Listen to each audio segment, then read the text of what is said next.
녹지 질문은 간단한데 할 내용이 많긴 하네요. 덕분에 한번 정리해 보죠. 저는 이렇게 질문에서 넓게 보면서 이렇게 좁혀가는 방식을 좋아해요. 뭐 제가 옳다는 게 아니라 제 스타일입니다. 우리 예전에 어렸을 때 우화 중에 사자와 사슴이 서로 사랑을 했다는 얘기 아시나요?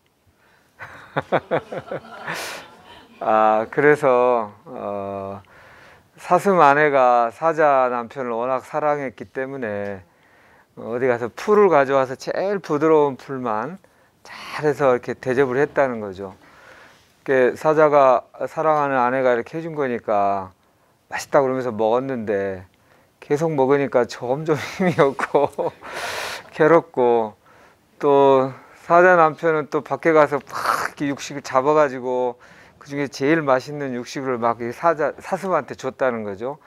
막 땀을 뻘뻘 흘리고 애써가지고 가져온 거니까 또 할 수 없이 육식을 막 먹고, 근데 점점 둘 다 건강이 힘들어져서 사랑했지만 사랑했기 때문에 헤어질 수밖에 없는 그 유명한 얘기가 있잖아요. 그 이유는 자기에 맞는 방식이 허용되지 않기 때문에 생긴 비극이죠. 그럼 인간에게 먹거리, 인간에게 음식은 뭐가 맞는 거냐예요. 수많은 생명체가 있는데 그게 뭐가 맞다는 거를 뭘로 결정할까요? 뭐 동양하고 서양의 음식, 생활 일상으로 먹는 음식이 좀 다르긴 한데, 그거를 이렇게 표현합니다. 생명체의 상징 구조로 보면, 치아의 구조를 보면 뭐가 이 존재에게 적합한 먹거리인지에 답이 나온다. 우리가 아직 생명의 원리를 아까 우주만한 복잡계 시스템이기 때문에 다 정확히 세세하게 수치까지 나타나게 다는 못하고 있어요. 그중에 일부를 밝히고 있는데, 그래서 그걸 겸허하게 받아들일 때 상징을 보고 숲 전체를 보았더니 치아의 구조가 그 생명체가 어떤 먹거리를 먹어야 한다는 걸 알려준다고 되어 있어요. 그래서 이게 송곳니가 있는 동물들, 생명체만이 육식을 하게 되어 있어요. 저물주가 확 가서 탁 잡아 뜯고 물고 그렇게 된 구조만이 육식에 적합하게 되어 있어요. 예를 들어 소 같은 경우는 다 이렇게 어금니 같이 이렇게 생겨가지고 육식을 하게 되어 있지 않은데, 예전에 우리가 육식을 먹여가지고 소가 미쳐버린 거잖아요. 광우병 파동이. 처음에는 결국 소의 살을 찌워가지고 우리가 잡아먹기 위해서 키우는 거니까, 뭐 이 살을 찌운다는 건 결국 뭐 단백질이고 지방이고 뭐 탄수화물이고, 그러니까 육식 사료 좀 찌꺼기 남은 거를 먹이면 결국 그게 불어나니까 꼭 소가 그걸 먹으면 안 된다는 법이 뭐가 있어요. 그냥 습관적으로 그렇게 된 것일 뿐이지 라고 주장했던 거거든요. 아닌 것 같은데 근거가 뭔데요? 비과학적인 소리 좀 하지 마세요. 이렇게 한 거죠. 근데 뭐라고 수치화해서 선명하게 표현하기가 좀 힘든 점이 있었나 봐요. 그러니까 그런가? 이게 뭔가 아닌 것 같은데 뭐라고 이렇게 반론을 못 하겠네 해가지고 먹였더니 얼마간은 소가 잘 크고 효율적인 것 같았는데 결국은 소가 미친 게 된 거잖아요. 그것처럼 우리 인간은 그럼 이빨이 어떻게 되어 있나요? 송곳니가 있어요. 4개가 있어요. 4개가. 이빨 총수가 28개에서 32개까지인데 4개니까 28개면 4, 7에 28, 32개면 4, 8에 32, 7분의 1이나 8분의 1 정도가 육식하기에 좋은 구조다. 이렇게 해석하는 거는 나름 합리적인 판단이겠죠. 그러니까 식사에서 한 7분의 1 정도 육식, 나머지는 주로 채식이나 곡물을 먹는 것이 맞겠죠. 그렇게 구조가 돼 있으니까. 또는 일주일에 한 번쯤 육식을 하고, 일주일 동안에 일주일에 한 6일은 채식 위주로 사는 것이 맞겠죠. 그게 일반 인간의 숲 전체를 보는 관점의 먹거리입니다. 그런데 거기에서 좀 더 들어가서 강론으로 들어가면 암 한우는 거기에서도 7분의 1, 8분의 1보다도 더 줄이는 게 맞다 또는 안 먹는 게 낫다가 현실이다 이거예요. 왜 그러냐면 암은 왜 생겼을까요? 암은 아까 대사라고 하는 우리의 시스템, 60조의 시스템이 어떻게 구성되어 있느냐.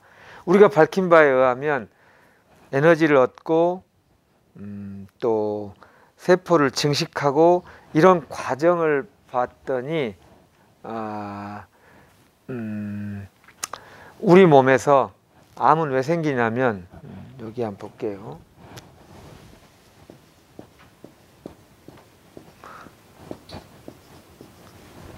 노폐물 정체 때문에 생긴다고 보면 돼요.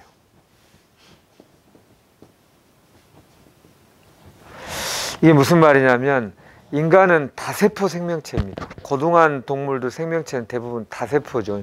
세포가 여러 개가 서로 협력해야만 생명을 유지할 수 있어요. 아까 말씀하신 대로 세포 하나만 똑 떼놓으면 죽어요. 다시 말하면 간 이렇게 크지만 간만 딱 떼놓으면 죽어요. 그럼 간이 생명을 유지하려면 어떻게 해야 됩니까? 폐하고도 서로 연락하고 소통하고 주고받고, 위하고도 서로 주고받고, 심장하고도 주고받고, 이렇게 상호관계 서로 계속 연결되고, 이거 한 줄도 아니고 두 줄도 아니고 막 여러 줄로 이렇게 복잡하게 연결되어 있는 네트워크 시스템으로 되어야만 생명을 유지하는 다세포 생명체인데, 노폐물이 쌓이면 옆에 세포하고 이렇게 소통이 안 되게 돼버려요. 그래서 산소도 공급이 적어지고 소통도 안 되면 죽어야 돼요. 그런데 옆에 세포하고 소통하지 않고 홀로 떨어져서도 살 수는 혹시 없을까? 살 수 있는 방법이 있어요. 그게 단세포 생명체처럼 살면 돼요. 단세포 생명체는 세포 하나인데 아까 말씀하신 대로 소화 흡수도 하고 배설도 하고 그래요. 이 단세포 생명체 같이 사는 게 이게 암세포예요. 단세포 생명체 하면 떠오르는 아메바, 작은 세균. 걔 특징을 보면 하나가 둘이 똑 나눠지고 둘이 넷 똑 나눠지고 이렇게 그냥 그대로 증식하고 막 살아나가요. 옆에 세포하고 이렇게 안 해도 독립적으로. 그리고 하룻밤 사이에 한 마리가 막 1억 마리도 돼요. 근데 다세포 생명체는 그렇게 잘 안 되죠. 그 특징의 차이가 있어요. 그렇게 된 이유의 원인을 물질로 들어가 보면 노폐물 정체예요. 노폐물 정체. 소화 흡수가 안 된 만큼 과식했거나 소화 흡수가 잘 안 되는 음식을 계속 먹었거나 음식의 차원이고요. 또 하나는 늘 긴장하고 스트레스를 받으면 말초 혈관이 줄어들고 긴장되면서 쫄고 이러다 보면 꼭 이렇게 정체된 것처럼 이런데 산소가 잘 공급이 안 되고 노폐물 정체가 되기 쉬운 조건이 돼요. 두 가지, 물질로서 그렇게 했고 정신으로서 계속 그 조건을 만들면 노폐물 정체가 되면서 단세포적으로 살아가기 위해서 빨리 숫자를 늘리고 주변하고 소통하지 않고, 이게 암세포의 본질입니다. 자, 여기를 길게 한 이유는, 자, 그러면 어떻게 해야 되냐? 암을 낳으려면 어떻게 해야 돼요? 노폐물을 정화해야 돼요. 노폐물을 정화해야 돼요. 물질로서의 노폐물도 정화하고 정신으로서 늘 긴장해서 이렇게 노폐물을 만들 수 있는 상황을 늘 이완하고 안정하고 평화롭고 이렇게 되는 것을 자꾸 해 나가야 돼요. 그러면 노폐물을 정화하는데 뭐가 제일 중요하냐? 첫 번째가 이런저런 곳에 구석구석 소통하는 대표적인 게 혈액이고 혈관입니다. 그래서 자연치유에 여러 훌륭한 분들이 우리나라에도 많이 계시는데, 뭐 전홍준 박사님 같은 경우는 결국 이 혈액이 건강하게 맑게 이곳저곳에 구석구석 산소를 잘 머금고 있는 게 잘 못 가는 딱 병이다. 복잡할 얘기 설명할 필요 없다. 이렇게 표현을 해요. 매우 일리 있는 말입니다. 구석구석 연결하는 이 혈액에 이게 맑게 막 응어리가 지고 제 기능을 못하고가 아닌 거. 이거를 건강하게 하는 거를 한의학에서는 어혈을 푼다고 해요. 또는 혈액을 맑게 한다. 혈액을 맑게, 혈액 순환을 잘 되게. 이 말이 굉장히 평범한 말 같지만 모든 병을 고치는 핵심 중에 핵심이다. 일리 있지 않나요? 네. 혈액을 맑게, 혈액을 순환하는데, 그러면 이런 것에 도움을 주는 음식 위주로 먹는 게 좋지 않겠습니까? 그러면 이런 거를 돕는 음식이 채식이나 어류가 그나마 가까워요. 일단 채식이 제일 가깝고요. 그 다음에 어류, 그 다음에 육류입니다. 왜 이러냐면 생명체는 각각의 특징이 있어요. 식물, 그 다음에 어류, 동물 두 개의 차이가 있고, 동물 중에도 어류나 이런 것과 이렇게 육류라고 하는 것에 차이가 있어요. 어떤 차이가 있을까요? 식물은 기본적으로 움직일 수 없어요. 움직일 수 없어요. 그러니까 이 상황이 막 갑자기 힘들어지면 훅 피할 수가 없어요. 그러니까 어떻게든지 이 상황이 어려워지는 것을 이겨낼 수 있는 물질을 만들어야만 하는 그런 숙명이고요. 그러다 보니까 자꾸 그런 상황을 이겨내는 물질을 만드는데 굉장히 능해요. 그래서 우리가 약하면 주로 식물성이 대표적으로 많아요. 그런 약을 만드는 힘이 많다는 뜻입니다.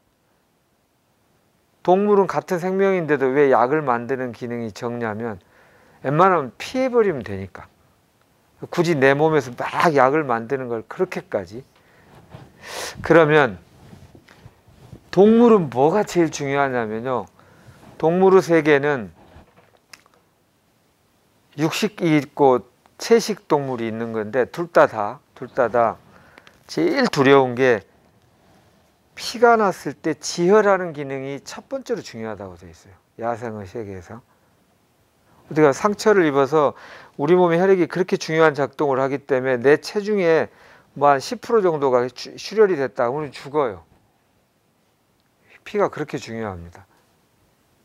그러니까 상처날 일은 많이 있잖아요. 어디 가서 부딪힐 수도 있고 천적이 와서 확 핥힐 수도 있고 잡아먹으려고 할 때 피가 나면 우선 제일 먼저 큰일 났다. 이거 빨리 피를 막아야 한다가 중요해요. 피를 막는 게 뭐냐면 혈전이에요. 일단 혈전. 서양 여기 동양의 어혈 푼다는 거가 서양의 혈전 용해제예요. 혈전이라는 게 뭐예요? 혈병 뭐 이렇게 피떡처럼 피가 나면 이렇게 딱 거기에 응어리진 피가 있어야 되잖아요. 혈액 응고가 돼야 되잖아요. 그 기능이 너무나 중요하기 때문에 육식은 저렇게 혈액을 응고하는 기능, 혈전을 만드는 기능을 제1로 중요하게 많이 발달시켜져 있어요. 그래서 이렇게 어혈을 풀려고 하는 지상 과제가 있을 때는 육식은 가능하면 멀리 하는 게 좋아요. 그 다음에 이제 이 어류도 동물성이니까 채식만큼은 아니지만 물속에 사는 생명체한테 뭐가 제일 중요한가? 상처도 중요하지만 희한하게도 그거보다 더 중요한 게 있으면 제1로 우선하는 게 뭐냐면 물은 기본적으로 차가운 게 본성입니다. 물론 난류도 있고 한류도 있지만 그래서 우리 몸의 생명을 유지하기 위해서 세포막이 지질로 되어 있어요. 약간 기름기하고 이렇게. 그 기름이 굳어버리면 안 돼요. 얼어버리면 안 돼요. 그래서 잘 얼지 않는 기름의 성분. 그걸 유지하는데 제1의 조건. 물속에 사는 생명체들이 물을 벗어날 수가 없잖아요. 물은 항상 차가울 가능성이 높기 때문에 그래서 뭐 오메가3가 어떻고 이런 지방산에서 잘 얼지 않는 지방산을 만들 수 있는 기능을 제1로 중시했어요. 그러니까 어혈 만드는 거하고는 관계가 좀 멀어요. 그래서 그나마 어류를 드시는 것이 육류보다는 훨씬 암 치료에 중요합니다. 그리고 그 다음이 이제 채식이에요. 채식은 한번 봅시다. 인간이 아까 복잡한 시스템이라는 말 우리는 항상 겸허하게, 아무리 과학자라 하더라도 공부를 많이 하면 하는 사람일수록 우리가 바닷가 모래 아래, 그 수많은 모래 아래 한 움큼을 쥐었을 뿐이다라고 얘기를 해요. 근데 이제 책 한두 권 읽은 사람이 전부를 안 것처럼 떠들죠. 네. 겸허해질 필요가 있는데 큰 범주로 그래서 자꾸 보라고 해요. 인간하고, 인간, 동물하고 식물의 이 상호관계는 정말 신기해요. 인간은 산소라고 하는 것을 꼭 생명의 유지에 중요하게 받아들인 다음에 노폐물로 이산화탄소를 뿜어내죠. 근데 식물은 그 이산화탄소를 먹이로 하고 산소를 노폐물로 뿜어내요. 얼마나 절묘한 조합인가요? 그러니까 동물하고 식물은 너무나 긴밀하게 연결된 구조예요. 일단 이렇게부터 한번 봅시다. 이 총론적, 이게 참 나이브한 얘기라고 할지는 모르겠지만 오히려 이게 더 중요해요. 세세한 걸로 들어가기 시작하면 A는 B로 연결된다는 논문과 관찰도 있지만 A는 B하고 연결이 안 된다는 논문도 있다니까요. 항상 그 수많은 것 중에는 반대가 한꺼번에 존재해서 총론적인 게 더 중요합니다. 자, 그러면 채식, 녹즙이 중요하다는 것을 한 가지만 제가 말씀드릴게요. 암은 우리는 처음에 생명이 시작될 때 단세포였어요. 우리는 다세포 생명체로만 익숙하죠.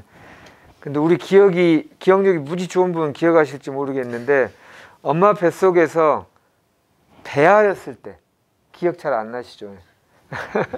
엄마의 난자와 아빠의 정자 세포 한 개였다가 두 개였다가 네 개였다가 이때 시절 잘 기억 안 나시죠? 이때는 단세포였어요. 단세포는 아까 어떤 특징이 있다고 그랬죠? 주변 세포하고 소통할 필요 없고 숫자를 막 빨리 늘린다고 그랬죠. 이렇게 엄청 빨리 늘렸어요. 그래가지고 9달 동안에 한 개였던 게 22조 개의 세포로 만들어요. 9달 만에. 얼마나 빨리 만들었겠어요. 하나, 두 개, 네 개, 계속. 이때는 단세포적인 생명체의 원리를, 저물주는 이 세상에 있는 생명체의 원리를 하나도 허투루 낭비하지 않고 재활용하듯이 다 써요. 우리가 9달 동안은 단세포 생명체 비슷하게 막 9달 중에서도 좀 요 앞부분까지지만 막 늘렸다가 그 다음에 다세포 생명체처럼 가게 이렇게 다 활용해요. 네, 이렇게 돼요. 이렇게. 그래서 암세포는 희한하게 다 자란 세포가 요때로 돌아간 것이다라고 얘기합니다. 얘네들이 하는 행동하고 암세포가 하는 행동이 단 하나도 차이를 못 찾겠다예요. 그러니까 건강한 성이 다 된 세포가 왜 이렇게 배아세포로 돌아갔을까예요. 배아세포로. 그런데 요때 이런 거를 그냥 분열 증식이라고 하고요. 이제 이렇게 계속 너나 옆에 하고 소통도 안 하고 그냥 무조건 숫자 늘리던 이런 단순한 생명의 유지, 이런 거를 미숙한 세포라고 그래요. 그런데 이게 이제 3배엽으로 나뉘고 외배엽, 중배엽, 또 여기서 또 나뉘고 해서 이제 간이다, 폐다, 이런 게 매우 고등한 세포, 매우 전문화된 세포, 각자 고유성을 가진 세포로 바뀐단 말이죠. 네. 이거를 분화라고 해요. 분열 증식하고 분화는 달라요. 나누어져서 고유성을 딱 자신의 소명을 나누어서 나의 집중과 선택을 한다는 뜻이죠. 그래야 다세포 생명체가 건강해요. 서로 소통하는데. 그런데 이렇게 분화가 시작하는 것을 알리는 신호가 있어요. 우리 유전자 중에. 분화하세요. 이제 이렇게 숫자 단순하게 늘리지 마시고 이제 고유하게 전문성을 가진 세포로 자 갑시다 이렇게 하는 신호가 온다고요. 우리 생명체가. 그러니까 우리가 이렇게 다세포 생명체로 성장했겠죠. 그런데 또 분화 신호가 있는가 하면 분화 억제 신호도 있어요.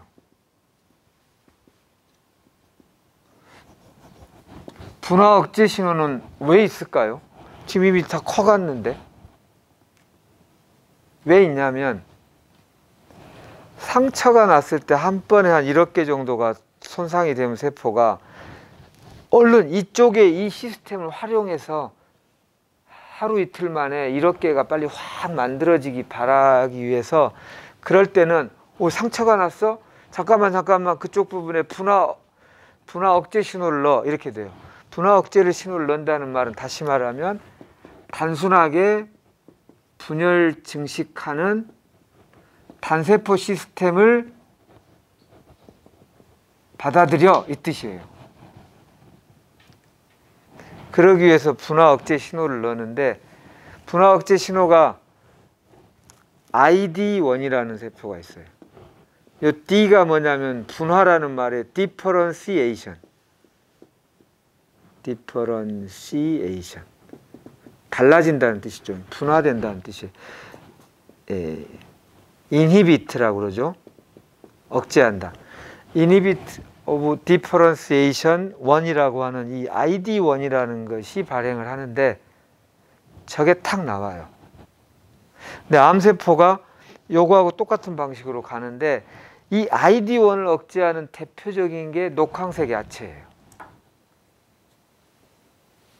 그러니까 암을 치료하기 위해서 녹황색 야채를 먹는다는 것은 가장 근본적으로 중요해요. 그러나 다만 그게 이제 소화 흡수되게 어떻게 하면 먹어낼 것인가가 중요하지, 단순하게 숫자 막 늘리는 방식에서, 자 이제 단순하게 숫자만 막 늘리지 말고 각자 고유하게 좀 전문화된 좀 더 고등한 세포로 가자, 속도 좀 줄이고, 이렇게 돼야 건강한 세포, 암세포하고 비교되는 그 신호를 알리는 첫 번째, 그 신호를 막는 첫 번째가 ID1인데, 이거를 또 막아줘요. 그러면 분화가 되기 시작하겠죠. 네. 그때 필요한 게 녹황색 야채예요. 근데 녹황색 야채의 양을 우리가 좀 기울어진 운동장이 된 거 아니겠어요? 그냥 보통 음식으로 좀 먹는 정도가 아니라 좀 많이 먹어줘야겠죠. 근데 많이 먹기 위해서는 녹즙을 해야 좀 밀도가 있게 많이 먹겠죠. 그래서 녹즙을 먹는다는 것의 의미는 이렇게 세포 생물학적으로 봐도 매우 적절한 얘기입니다. 다만 아까 소화 흡수가 이제 잘 되도록, 속이 너무 냉하고 자꾸 먹은데 소화 안 되면 그걸 잘 할 수 있도록 너무 밀도가 세게 먹지 않고 조금씩 먹어보기도 하고, 재료 중에도 좀 뿌리 세포 쪽이나 뿌리 식물 쪽은 좀 더 이렇게 한의학적으로는 따뜻한 본성이 뿌리 쪽에 있다고 되어 있거든요. 그런 걸 섞어서 먹고, 이런 식으로 해서 먹을 수 있고, 그래도 안 되면 아까 샐러드 쪽으로 이렇게 녹즙까지는 안 되면 먹고, 또 그래도 안 되면 아쉽지만 뭐 좀 이렇게 익혀가지고 갈아가지고, 그래가지고 먹고, 고기의 마지막에 익히면 뭐가 제일 손해죠? 효소가 없어진다는 게 손해죠. 그러나 대신 갈고 익히면 소화 흡수력은 좋아져요. 소화 흡수력이 안 좋아지면 노폐물을 남기니까, 노폐물 남기면 아무도 나빠지니까 소화 흡수력은 높이고, 효소는 뭘로 대신한다? 우리 음식 치료할 때 내가 얘기했는데, 좋은 진간장이나 좋은 식초 같은 거를 써서 그걸 좀 보완하자, 이런 말을 했죠. 이런 음식 생활의 변화라는 것은 암을 치유한 사람의 대다수의 공통 특징입니다. 음식을 바꾸었다가 딱 첫 번째 있어요. 음식 습관을. 그리고 삶을 살고자 하는 절절하고 가슴 뜨겁고 찌릿찌릿한 목표가 있었다 등도 공통점으로 있기도 하지만, 일단 음식을 바꾼다는 게 뭘 의미하냐? 과식하지 않고 음식의 종류에서 이쪽으로 온다는 뜻이에요. 이쪽으로. 이것이 중요하다. 근데 이제 이게 헷갈리는 것은, 대학병원 선생님들은 뭐든지 열심히 먹어라, 또 이렇게 항암 이런 걸로 우리 몸에 세포들이 많이 손상이 있으니 보충하기 위해서 단백질을 섭취하기 위해서 오히려 육식을 먹어라, 이렇게 말을 하는데, 그건 이 부분에 대한 깊은 이해를, 그분들이 이쪽의 전문가는 아니니까 하는 거니까요. 그분들하고 싸울 필요는 없어요.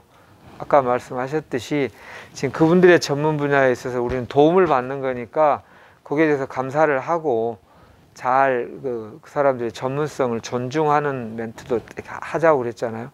정말 중요하고요. 그리고 이제 내가 좀 온전하게 할 수 있는 방법을 스스로 하시면 좋겠습니다.